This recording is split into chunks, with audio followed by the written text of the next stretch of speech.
All right, joining us now is Nader Habibi, a specialist in Middle Eastern economies, primarily Iran. He's a professor at Brandeis University and joins us from Boston. Nader, thanks so much for being with us here on Al Jazeera. Let me ask you first, the economy has been bad in Iran for a while now. The financial crisis is not new. So why now? Why did these protests come about at this particular moment? Hello. Well, I think it's because even though the economy has been bad for a long time, the the deterioration was very severe in the past few weeks. And that was manifesting itself in the rapid decline in the value of real, which really shocked everyone in the society, not just the merchants in the bazaar, but many people in the middle class. The lower class could not purchase anything with their very limited salaries, and that came as a shock because of this rapid devaluation of real. Now, as we mentioned a minute ago, prices for staples like food and medical items are much, much higher now.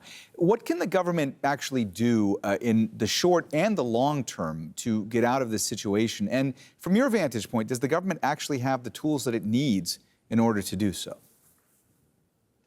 I think the most important key factor is a change in perhaps foreign policy that can reverse this severe and worsening economic pressures on Iran.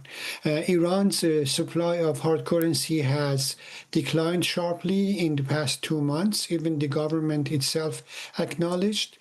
There is a limited amount of actions that government can take, but even that faces significant political pressure, including a confrontation with widespread corruption at very high level with regard to import and distribution of crucial staples such as rice, food items, inputs for manufacturing. But really the key factor is in foreign policy, which I don't think the president can do anything about, because that is under the control and supervision of the supreme leader.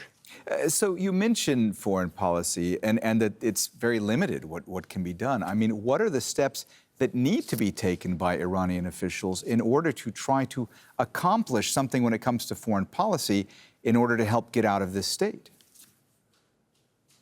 It's a very difficult situation because U.S. and EU and Israel are demanding certain adjustments that Iranian regime finds very humiliating, including complete abandonment of enrichment, significant reduction in the range of missiles, and also lack of interference in the region. And that's why the negotiations have been so difficult, and we might even be heading for more conflict. And people are aware of that. There is a sense of despair and frustration because there is significant opposition and resentment towards the foreign policy among wide groups of people in society. That's why we observe now that even though these protests were triggered by economic concerns, the slogans that people chant in these protests are more political and more focused on a demand for significant regime change, even opposition to the regime itself. Nader, you're talking about some of the slogans that people have been hearing in these protests. There are protests happening outside major population centers. Does that speak to a kind of economic inequality by which certain sectors of society are struggling more than other sectors of society?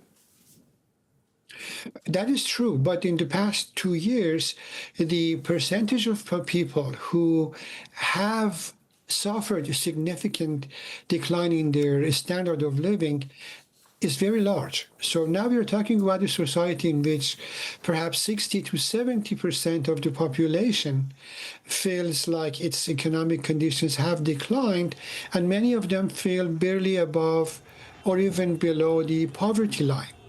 So the economic concerns are widespread, and that's why the government itself has acknowledged these issues. There is no way of denying them. All right, Nader Habibi, specialist in Middle Eastern economies, primarily Iran, at Brandeis University. Thank you so much for joining us here on Al Jazeera. Great to get your perspective. Thank you. My pleasure.